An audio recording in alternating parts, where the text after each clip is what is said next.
Sunday afternoon, I'm off to Frankfurt, Germany for the first auto show of the new season. As you can see, I'm still in central London. That is the famous Big Ben. Frankfurt, well, that's about 500 miles, sort of over there, and the car I'll be driving turns 50 at this very show. Der Porsche ist längst überall in der Welt zu einem Begriff für schnelles, sicheres und bequemes Fahren geworden. Hope it makes it.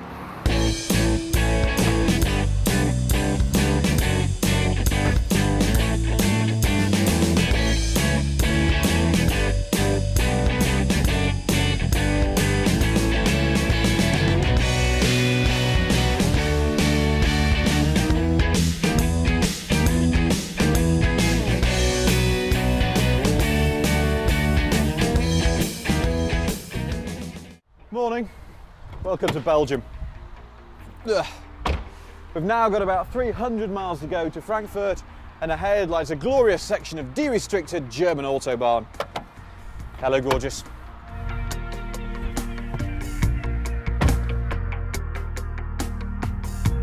Driving in Europe these days needs a bit of concentration. We woke up in Belgium, then drove through the Netherlands, both of which have a speed limit of about 80 miles an hour. Now we've hit Germany, where in theory it's de-restricted, apart from the bits that are actually 70 miles an hour. So in a car this fast, you're either perfectly okay or going straight to jail. This bit is de-restricted, I think. So, 85 miles an hour, 110, 120, and we're still just chasing down a Mondeo. It's an experience unlike anything else in the world. 135, 140. Gotta love the Germans. This is the baby 911, the standard Carrera with a 3.4 litre engine and 350 horsepower. If it was me, I'd probably save up for the S, which has 400 horsepower, but to be honest, as an everyday car, this is really everything you'd ever need. It's just such a fabulous car. One of the things that I love about driving in Germany is how you have this kind of hierarchy on the road. Here we are coming upon a van which is doing probably about 105. He's going to ease over, going to get back on the throttle, 120-ish. Frankfurt's 127 miles away according to the sat-nav. You know, give me an hour.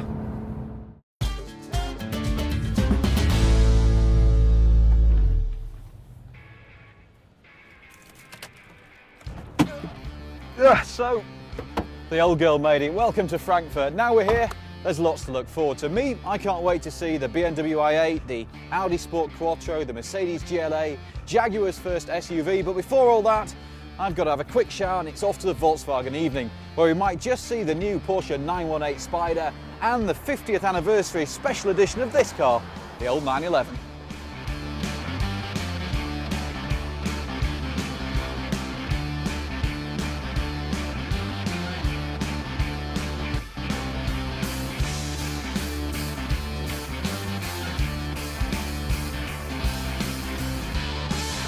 The 911 won't debut till tomorrow, but here amongst the madness is the 918 Hybrid. Part hypercar, part technological showpiece.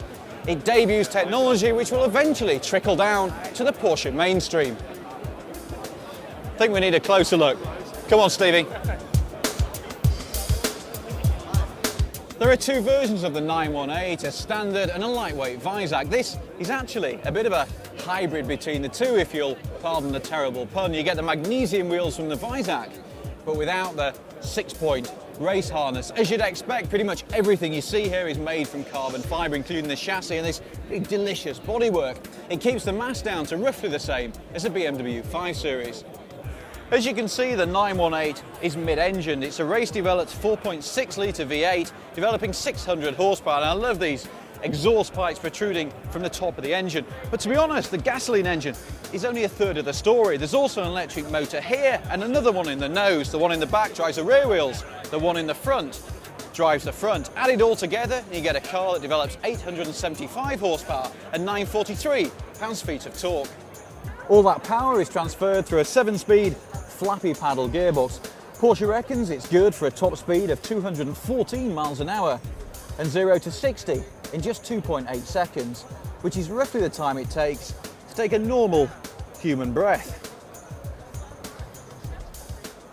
So it's quick. There are 5 driving modes that controls everything from the throttle and gearbox to this active aero.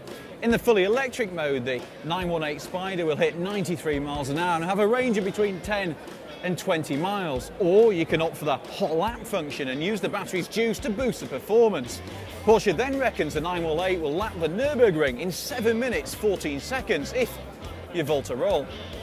Plug-in hybrids are certainly in vogue at this year's Frankfurt Auto Show, even at the very top of the market. By the time the 918 Spyder hits your driveway next spring, it'll be up against the McLaren P1 and even LaFerrari. The super rich have never had it so good. Me, I'd be happy with the 911.